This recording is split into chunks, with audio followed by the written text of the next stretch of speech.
Queen Elizabeth II has been alive for more than 95 years, and she's held the crown for more than half of that, making her the longest reigning monarch in the history of the world.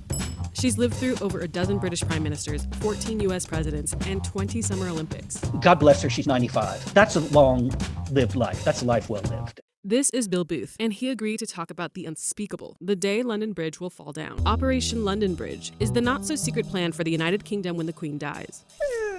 When the Queen dies, the House of Windsor and the palace will go into super overdrive. On the day of her death, known as D-Day, the Queen's private secretary will call the Prime Minister and say the words, "London Bridge is down."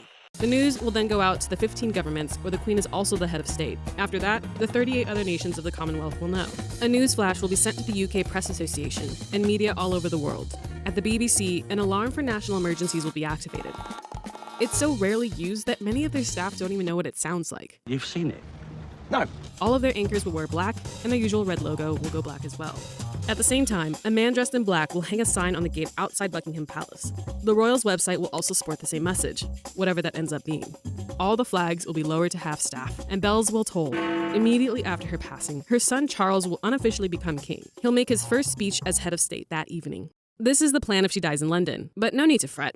If she passes elsewhere, they've still got it planned out to a T. The day after the Queen's death, the flags will be raised again, and at 11 a.m. sharp, Charles will officially become king. He may or may not choose to stick with the name Charles, and his wife Camilla will become queen per Elizabeth's request. He will then tour the UK to Edinburgh, Belfast, and Cardiff to attend services honoring his mother. Meanwhile, Westminster Hall will be closed for cleaning and funeral preparations. The Queen is coming. 4 days after her death, there will be a procession from Buckingham Palace to Westminster Hall, where she will lie in state for the next 4 days. Important people will be able to visit her first, then the normal people. The palace is expecting 500,000, a million people to visit her there in her coffin. Then there'll be a funeral, and then we go on from there.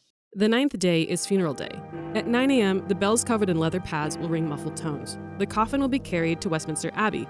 The funeral will begin at 11 a.m. 2,000 invited guests will attend, and the rest of the world will watch on their TVs. Everything will be shown except for the royals' faces during prayer. After the funeral, the Queen will go to Windsor Castle, where she will be buried next to her husband, Prince Philip, and her father, King George VI. God save the Queen. Brits overwhelmingly love the Queen, and the Queen loves them. I mean, she vowed to dedicate her whole life to them. I declare before you all that my whole life shall be devoted to your service. They like the tradition of it. They like the steadfastness of it. They like that they come from a place, even with a monarch that had like parliaments and ruled by the people for centuries.